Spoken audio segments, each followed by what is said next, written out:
Dah lama rasanya saya tak buat konten masak-masak ni. Saya nak tunjuk korang cara saya masak kari kambing berangan macam mana. First tadi saya dah panaskan minyak dengan minyak sapi. Lepas tu saya masukkan bawang hiris dan 4 sekawan. Kita tumis sampai dia naik bau. Lepas dah naik bau kita masukkan bahan kisar, bawang putih, halia dengan bawang besar lah. Sebab kita nak bagi kuah tu pekat, kita kena main dia dengan bawang dan rempah. Tumis sampai dia pecah minyak. Bila dah pecah minyak macam ni, lepas tu barulah kita masukkan rempah dia. Macam saya pakai rempah biryani, rempah kari. Saya tak pakai lada kisar, saya pakai sebut cili. Lepas tu ada tomato puri, saya letak kerisik sikit bagi dia berlemak. Dan lepas tu kita letak akar ketumbar ni. Tu kita masuk je.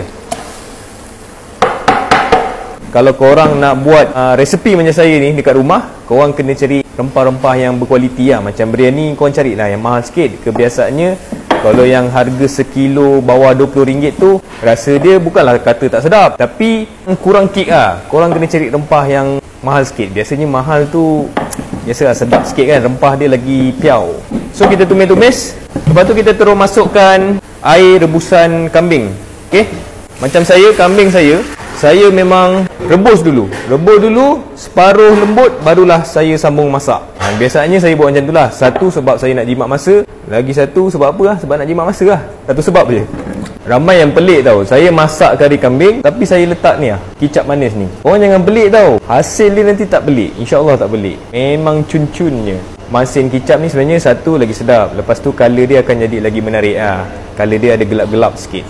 Okay, rasa korang ikut korang lah, nak tambah garam lagi sikit ke, gula sikit ke, cukup rasa sikit ke, balancekan rasa dia. So kari saya ni, dia tak macam kari yang biasa tau. Pelik kan kari gula-gula, tapi sebenarnya dia kari biryani. Biryani kan dia ada manis-manis sikit kan. So lepas tu kita masukkan kambing yang saya dah rebus lah. Bila dah siap nanti, saya akan tunjuk hasil dia macam mana. Ni mungkin lebih kurang 40 minit ke 1 jam barulah dia lembut, yang betul-betul lembut, yang korang boleh siap macam ni je guys. Hasilnya nanti saya sambung part 2 Kalau korang nak part 2, korang komen lah part 2. Support sikit, dah lama tak buat konten ni. Nak berangan? Mari.